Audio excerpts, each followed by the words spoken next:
Every day, your City of Tempe staff goes above and beyond to make sure our community gets the best possible services and the most for our tax dollars. But how good is good?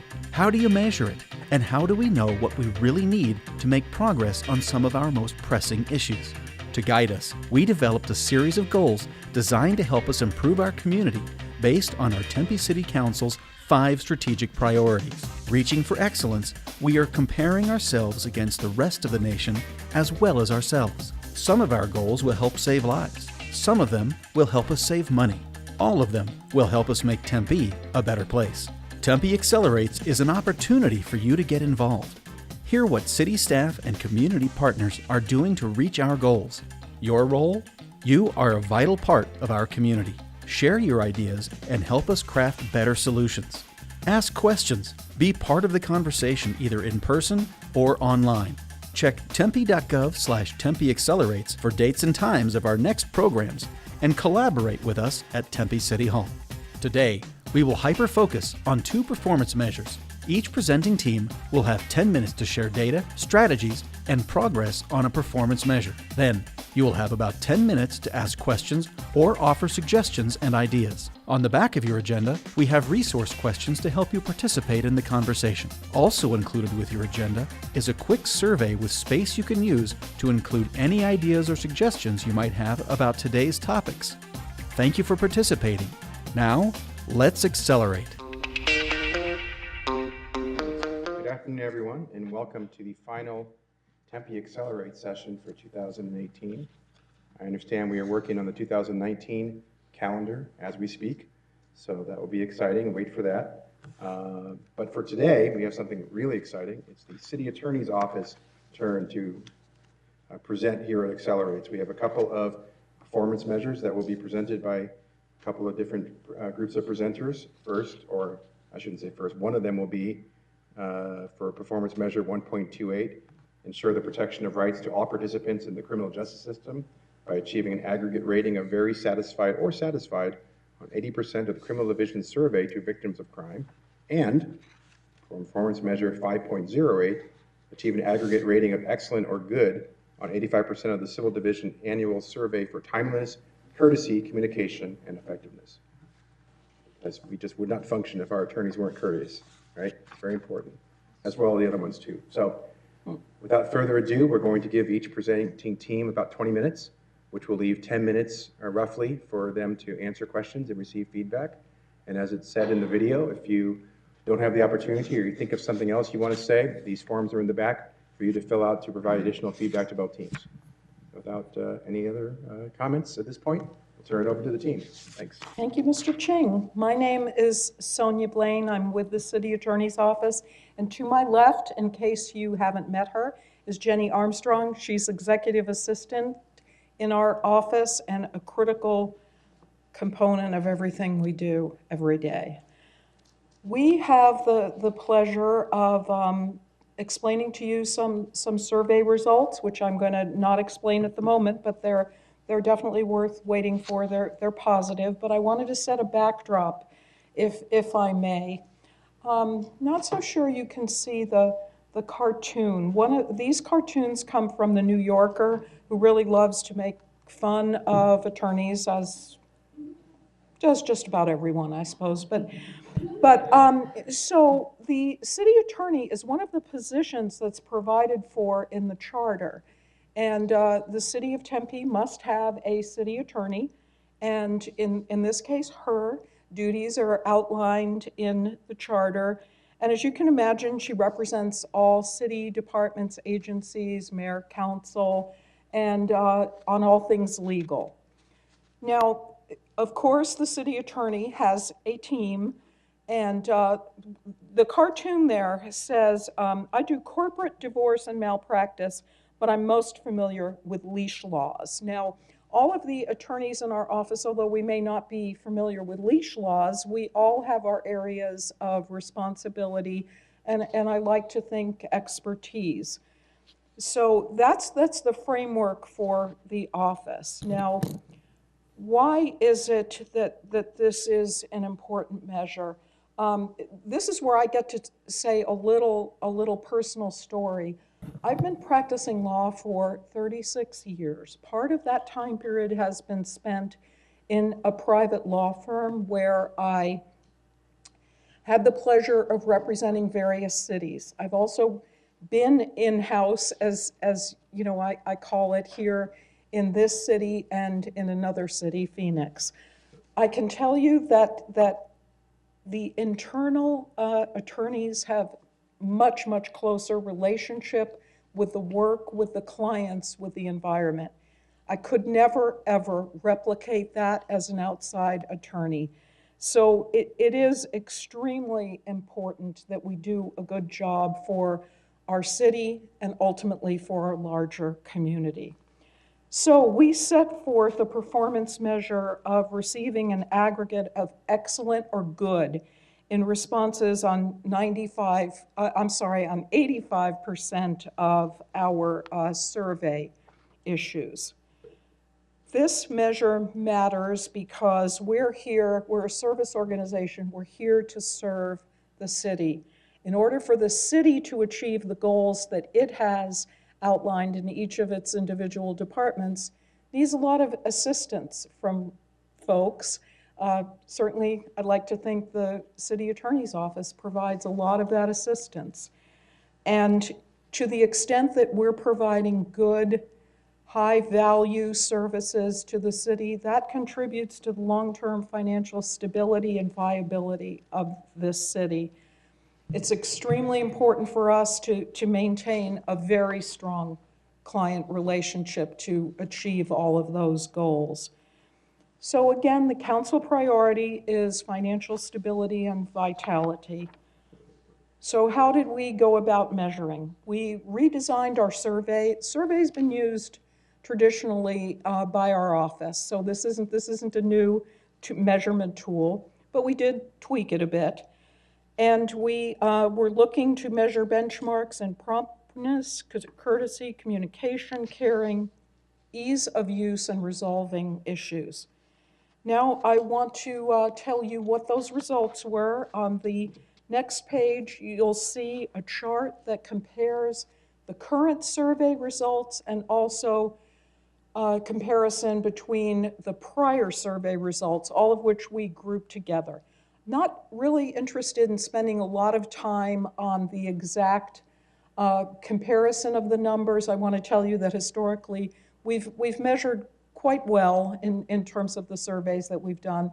This survey was truly no exception.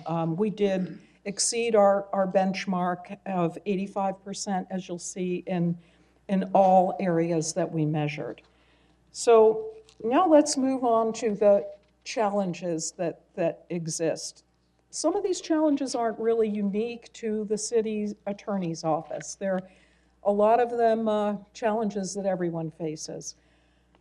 City employees turnover at a rapid rate, certainly more rapid. I love to tell people that in my family, family member stayed with the state of Arizona his entire career, 40-some years. That truly doesn't happen to the extent that it did in the past. We have challenges of workload management. Who doesn't? The thing that is really somewhat unique to our office, though, is how do you measure the good results? How do you really determine that we're doing a good job? Well, I'm going to come up with some suggestions on that.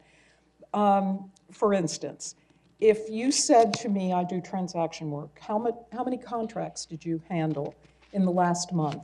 It might be 3, it might be 20. The problem is that you can't really compare those two. I do economic development contracts. Those things are challenging. I also do things like license agreements. Those take 5 minutes. So it's difficult to say, oh gosh, she turns out a lot of work because she turns out this quantity of documents. So the thing that we want to come up with and have come up with are strategies that we're going to utilize and are to some extent utilizing currently to get more involved in the work that our clients do and do it more effectively.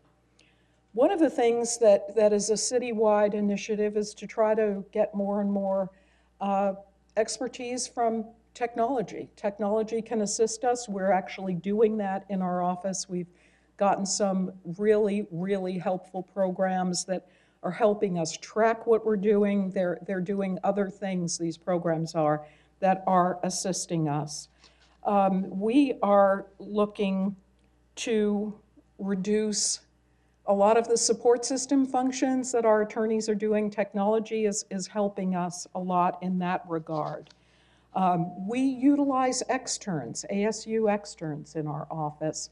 Becoming a bit challenging because, as we all know, the law school is no longer in Tempe, it's in downtown Phoenix. That's proving logistically to be a bit challenging for us, but we have an extern for next semester. We're working on securing some additional folks. Now, this is the most important part, I think, of where we're going from here. As I said, the numbers are good. But what we're wanting to do is create a situation that you can't read, unfortunately. Let me read it to you. There's a bunch of people on a toboggan. There's an attorney in the center of the toboggan. And the saying is, look, I'm not saying it's going to be today, but someday, you guys will be happy that you've taken along a lawyer. I want every department to feel that way about us. I want us to be a part of what it is that our departments are doing in the most beneficial way that we can. That's going to look very different for every single department and every single attorney in our office. Not everybody relates to their clients in the same exact manner, nor should they. Everybody that holds a position in our office, if that person leaves, the next person who comes along will not bring exactly the same skill set or working relationship with the clients. And then the clients change, so that's another dynamic that goes on. However, all of this is workable. We are seeking to find ways where we've started it, but we're going to do much more on an individual department by department basis to interview the department and try to offer them some more what I'll call intense services so that we can help them achieve their goals in the best way that we possibly can. As I said, that is going to look different. There are some departments who honestly just want to send you an email and look at this, do what I tell you, that's it. There's a lot of departments who really want to utilize us in ways that maybe at the moment they don't even know that they can. So it's up to us to work with them individually, individual lawyers working with individual departments to try to get to the situation on the toboggan where they're happy we're along for the ride. Thank you.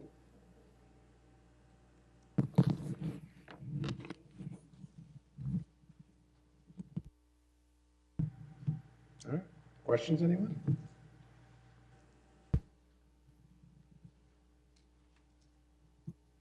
Who gets the satisfaction surveys?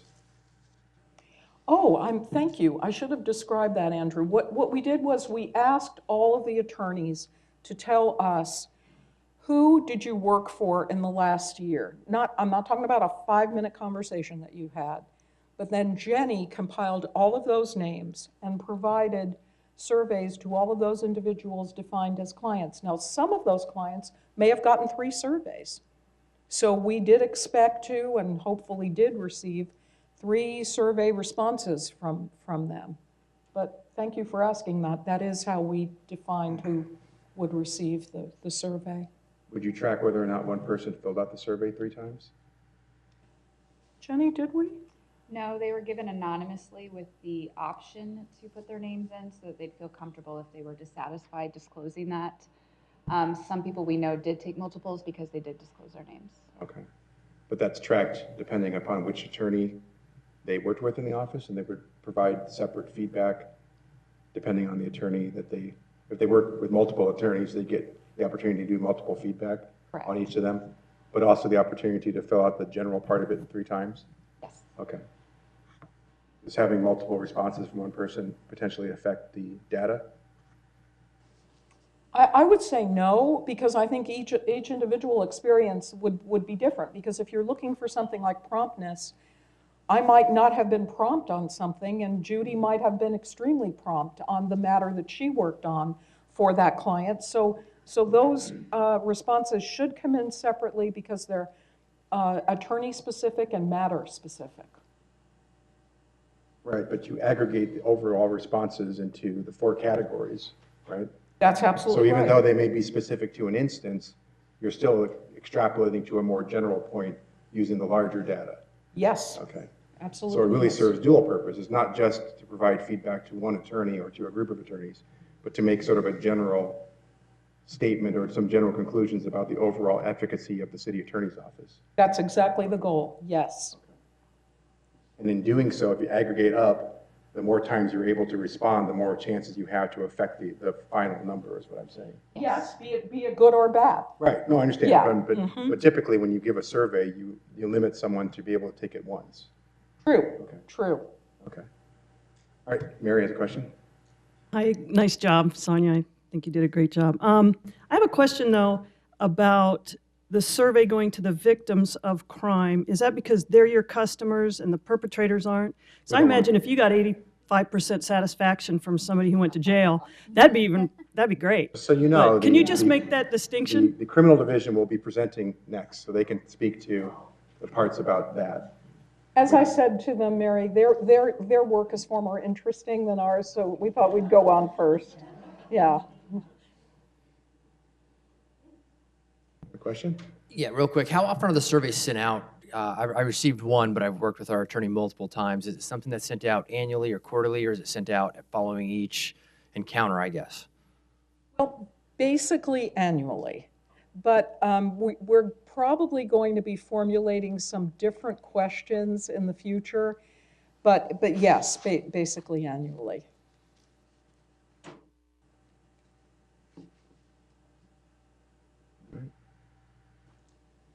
Ken has a question? No one's entirely surprised. That's good, in a good way. Thanks, Andrew. Sonia, thank you for the presentation. I thought it was great, and I'm glad to see that you're doing so well and the results are as good as they are. And I know when performance measures were being developed, some folks were concerned about satisfaction surveys being as objective as some other measures, like the quality of pavement that you can go out and drill down. But this is a good measure, and it's important that your customers are satisfied.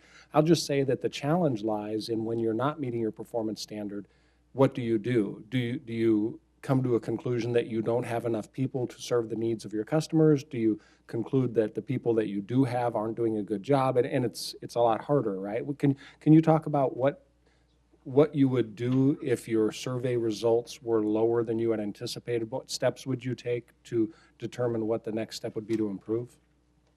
I certainly can, and honestly, that is a process that I go through without even doing a survey. If I find something is not working, I have to look at it, focus on it directly, and figure out what's going on in that particular instance. If the answer is that we need more staff, that's obviously a difficult goal to achieve. But what we try to do is figure out how we can manipulate and maneuver the resources that we do have to try to fix the problem. And Ken, truthfully, that is something that I do think we do on an ongoing basis, survey or no survey. And we definitely want to hear. I mean, that's something that I do want to tell everybody in the room. We want to hear when something is not going well, because we'll try to come up with a remedy plan.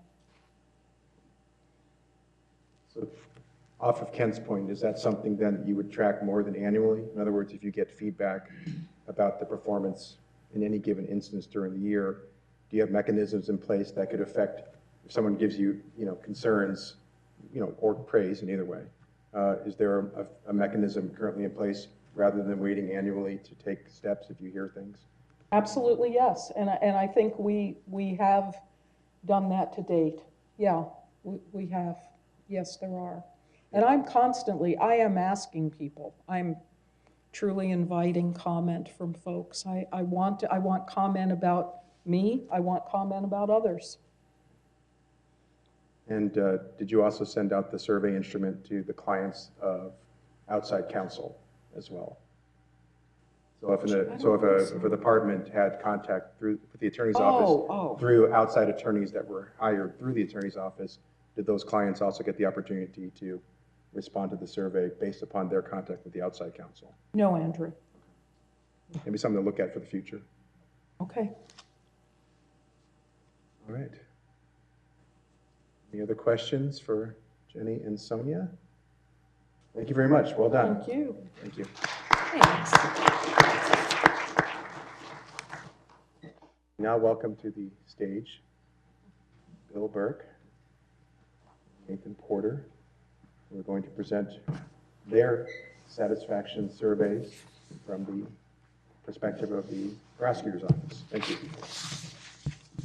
If you don't mind, I'm going to steal your podium. You are. Sit and talk. Sure. Okay. Prosecutors don't steal, by the way. If you don't know me, my name is Bill Burke. I am a deputy city attorney over the prosecutor's office. I've been a prosecutor for about 22 years. With me is Nathan Porter. He is our paralegal. He has been working for the city for how many years? 22, and he is retiring in less than a month.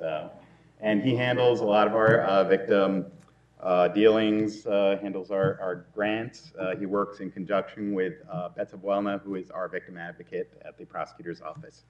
And so talk about what we do at the prosecutor's office and what we're going to talk about. And we are also going to talk about victim surveys, so victims of crimes. This is where we are going to talk about that. So we have a satisfaction survey that we send out to victims of crimes. Not all crimes are victim crimes, and I'll talk about that, but most of them that we see are. So what we do at the prosecutor's office, the city of Tempe's prosecutor's office is one of the highest volume prosecutor's offices in the state of Arizona. We kind of flip-flop with Phoenix, but per prosecutor, we have more cases than pretty much any other office in the whole state. So we do a lot of work. Every city, including the city of Tempe, prosecutes misdemeanors and city code violations. We don't do felonies. That would be the county. So the county does murder, drug trafficking, kidnapping, sexual abuse. We do misdemeanors. And the misdemeanors maximum on a class 1 misdemeanor would be 6 months in jail, $2,500 fine, and 3 years of probation you could get.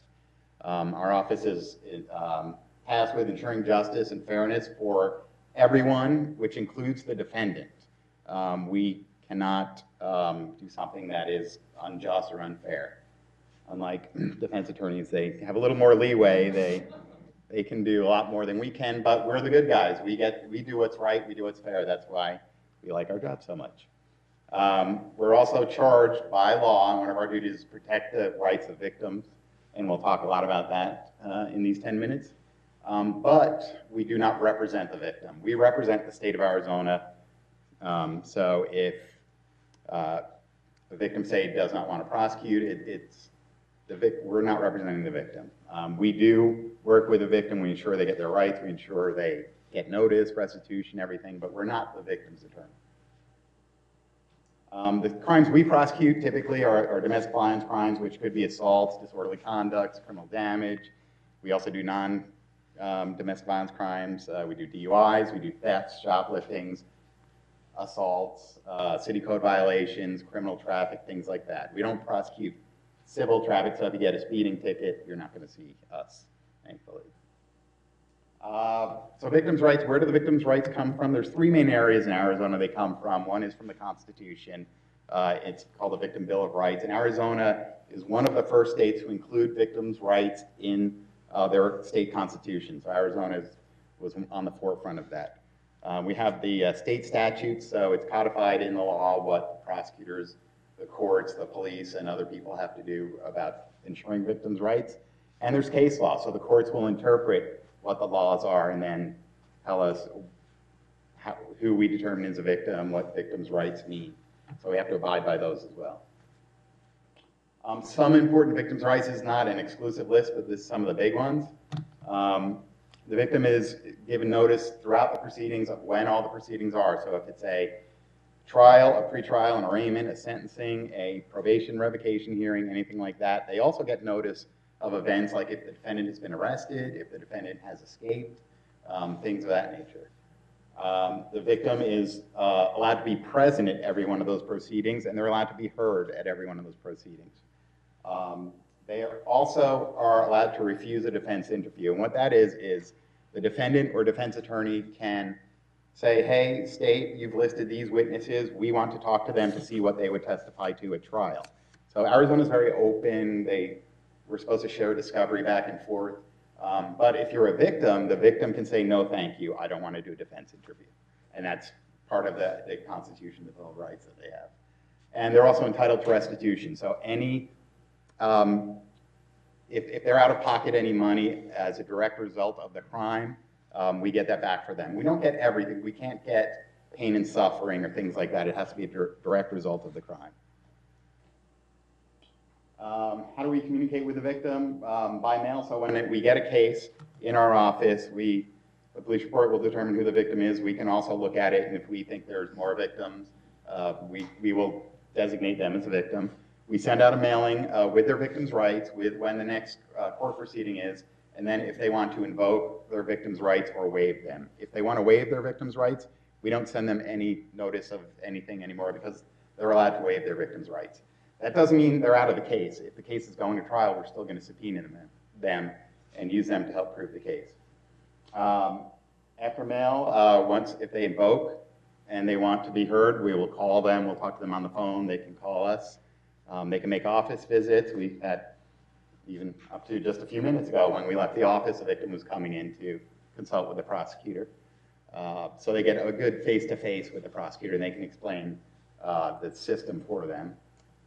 They can go online and look up for when the defendant's proceedings are. And they can also, in the victim survey, there's questions, but there's also areas for comments.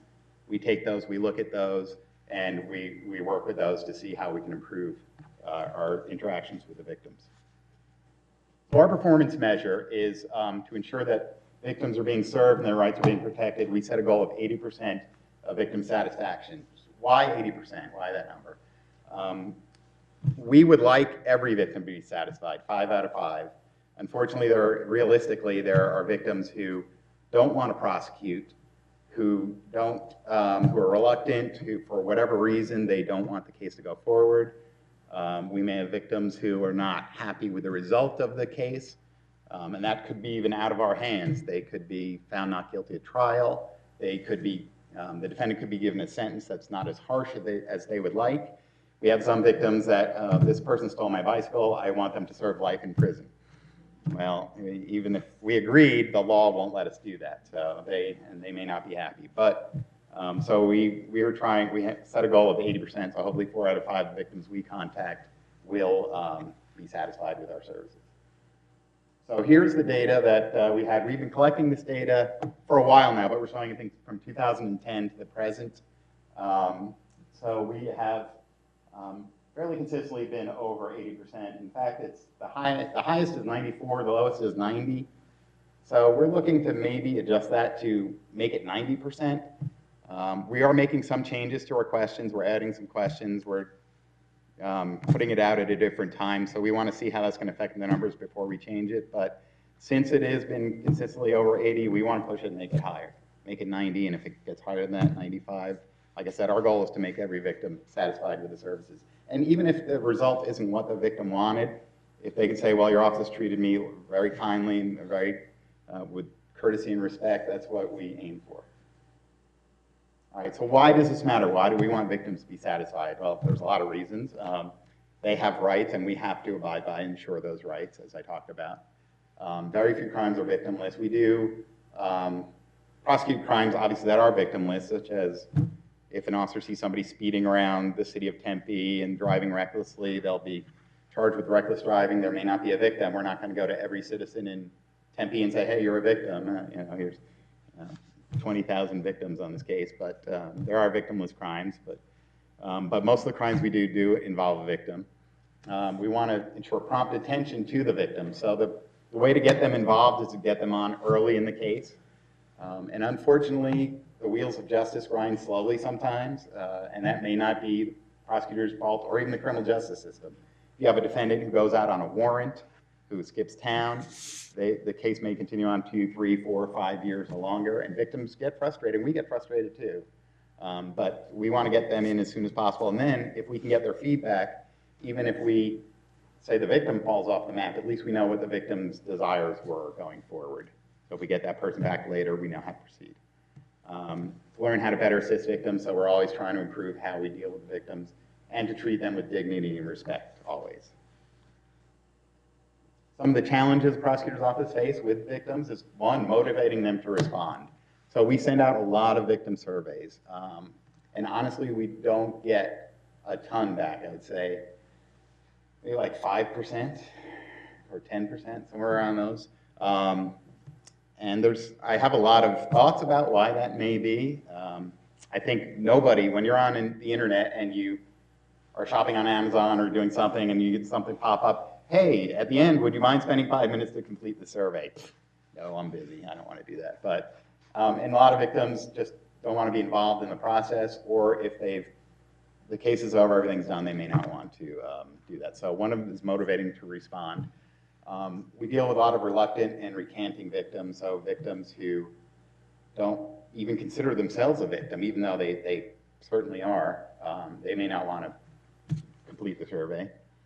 Some victims will say, I want this case dropped, I don't want to proceed, I'm not going to show up, I'm not going to do anything to help you out, Mr. Prosecutor, and that happens quite a lot, especially domestic violence cases. And it kind of, there's a reason for that, because the partner may have little power in the relationship, they may have no financial power, they may have no means, they may be under threat of more physical violence, so they may be reluctant in that. Even if they say, and if they say, I'm not proceeding, we still, like I said, they don't say whether we go or not. We have to decide, one, do we want to force them to come? Or two, if they're not around, do we want to proceed anyway without them? Do we have enough evidence? And three, is it even beneficial to the victim if we proceed? If it's going to cause more harm to the victim, we're going to look at that and make our decision based on that. Another challenge is, like with defendants who disappear, a lot of victims disappear. So we will have issues trying to find victims. They may move, they may change jobs, they may lose their job and become homeless. Their phone numbers change all the time.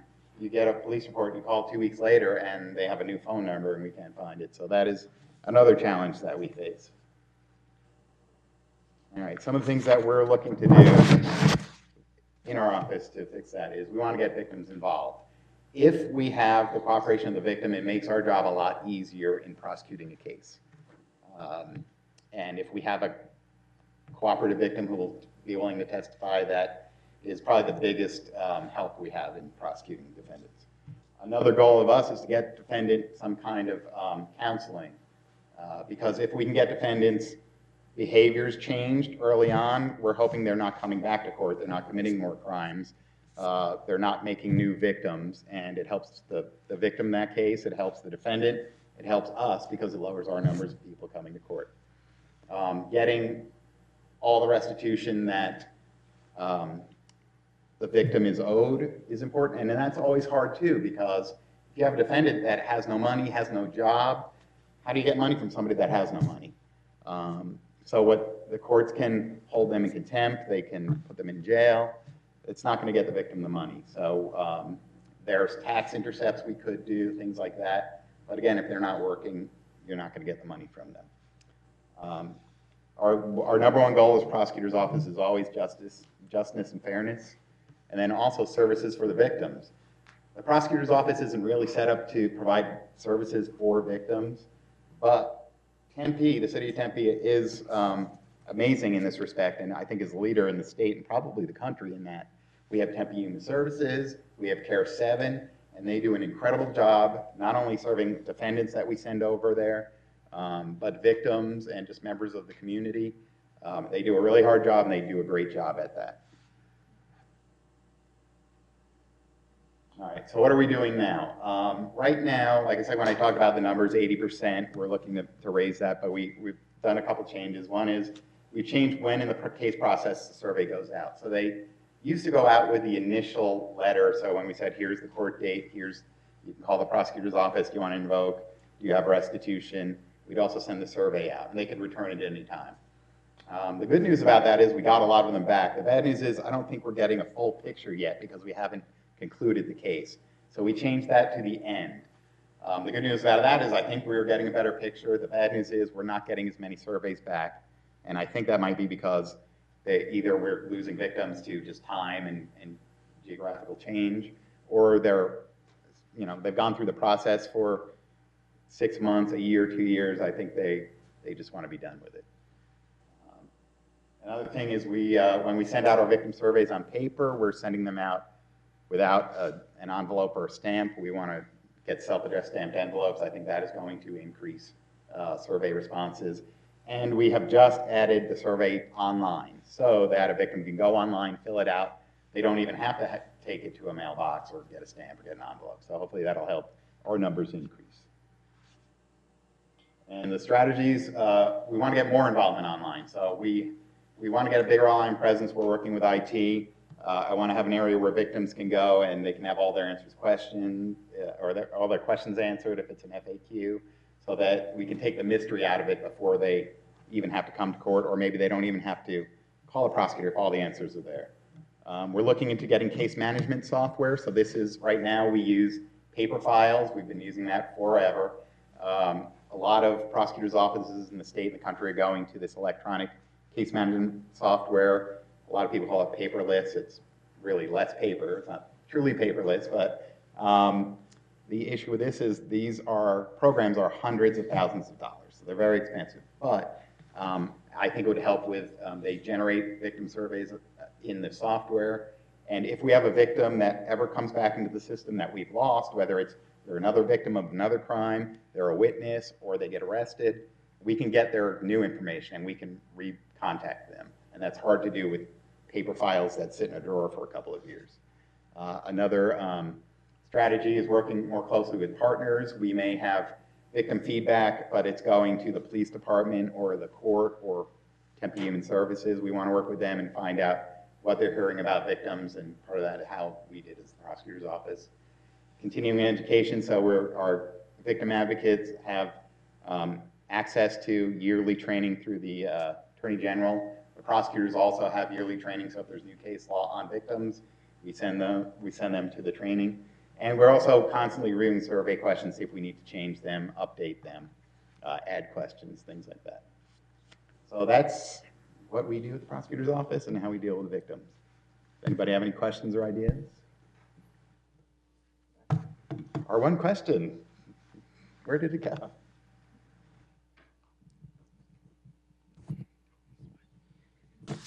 Thank you, Bill and Nathan, for the presentation. So you were talking a little bit about response rates. What is your survey response rate right now with your victims? 5 and 10% right now. Okay. And then are you, as well as the performance measure 5.08, tracking the survey based on prosecutor as well? Are they able to identify which prosecutor they worked with? We'll have the case information on the survey, so we will know the prosecutor. So if we get a result, a lot of times they'll know the prosecutor's name, but even if they don't, we know who was assigned to that case. So we can go back and say, oh, great job, prosecutor, this is the victim gave you good, or, hey, this victim had a problem with this. So yeah, we can track that. Great, thank you. You're welcome.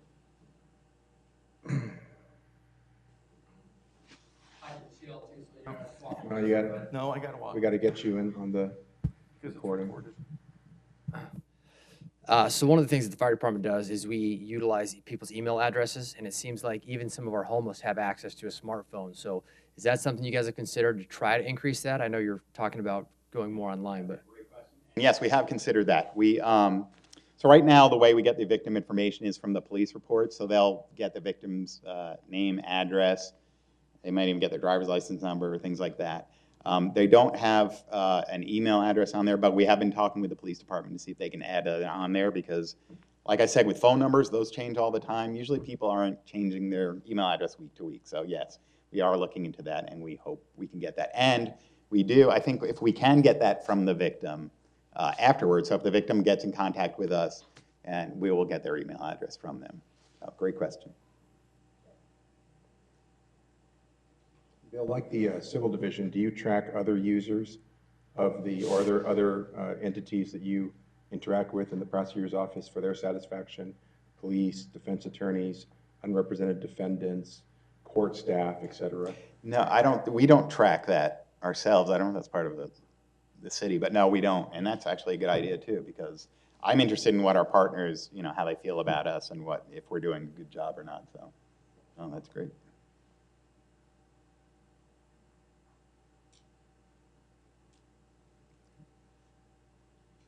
Don't be shy.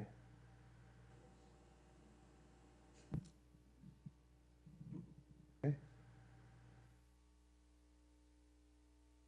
Well, when you talk about this rate of victim satisfaction, when you measure satisfaction, I'm assuming it's not based necessarily on the outcome of the case, but more in terms of the way that they were treated by your staff? Well, yeah, that and other factors. So we ask about timely notification, if they've received sufficient information from our office, if we are responding to their concerns, was our staff available to them, were we professional, were we courteous, did we explain the resolution of the case sufficiently to them, and then anything else that they want to add on there.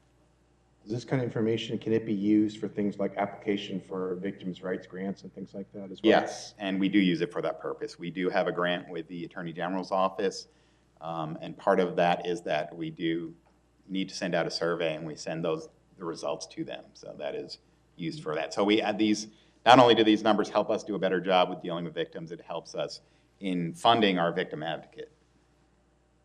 Have you had the opportunity to use some of that feedback? Is there an open-ended place too where they can give more direct feedback that's outside of the standard questions? Yes, there's a lot of ways. They can either speak directly with the prosecutor or they can speak with me, and I do speak with a lot of victims.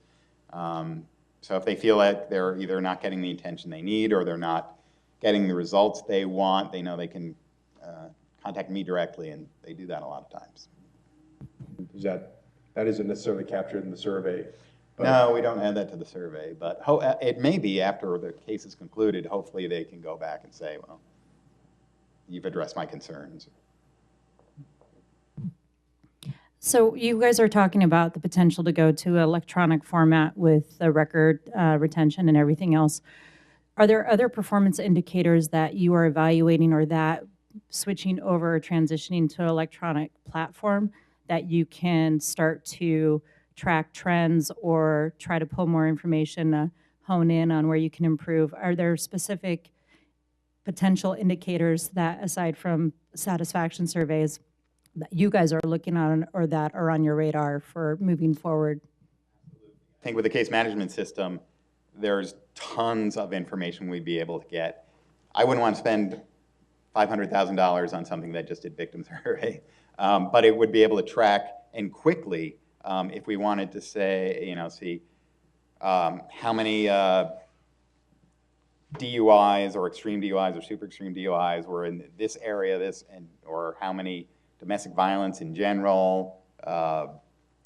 Victim satisfaction survey would go in there as well. The reports you can get out of the paperless things are amazing. So we could see what our conviction rates are in certain crimes. We could see if we have a low conviction rate in one area as opposed to another, and we can improve in that area. So I know it's not really what it was about, but it is, yes, it is. Not only would it help us with the victims, but it'll help us generally with everything we do. And right now, we either have to rely on the court to pull it out of their case management system, or we have to somehow manually tabulate that. And it takes a lot more time than if we could just get on the system and plug it in and get it almost instantaneously. So, yes.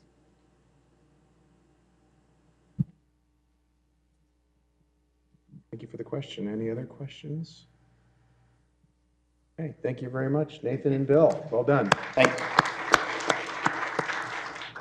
Thank you very much to the City Attorney's Office for stepping up today and providing both of our presentations.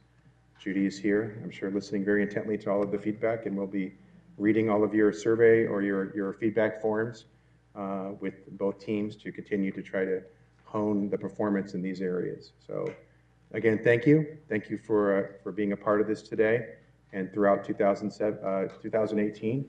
We'll be back in January of 19 with a whole new schedule of presentations in Tempe Accelerates. We are really very gratified by the response that we've gotten to Accelerates this year, and we believe it's a critical tool to continuing to work and improve our performance through strategic management. So thank you, Rosa, and your staff for setting this up. It's my pleasure to host these Accelerate sessions, and enjoy. Happy holidays, everyone. Thank you. Send us your ideas and suggestions to tempeaccelerates@tempe.gov and visit us at tempe.gov/tempeaccelerates.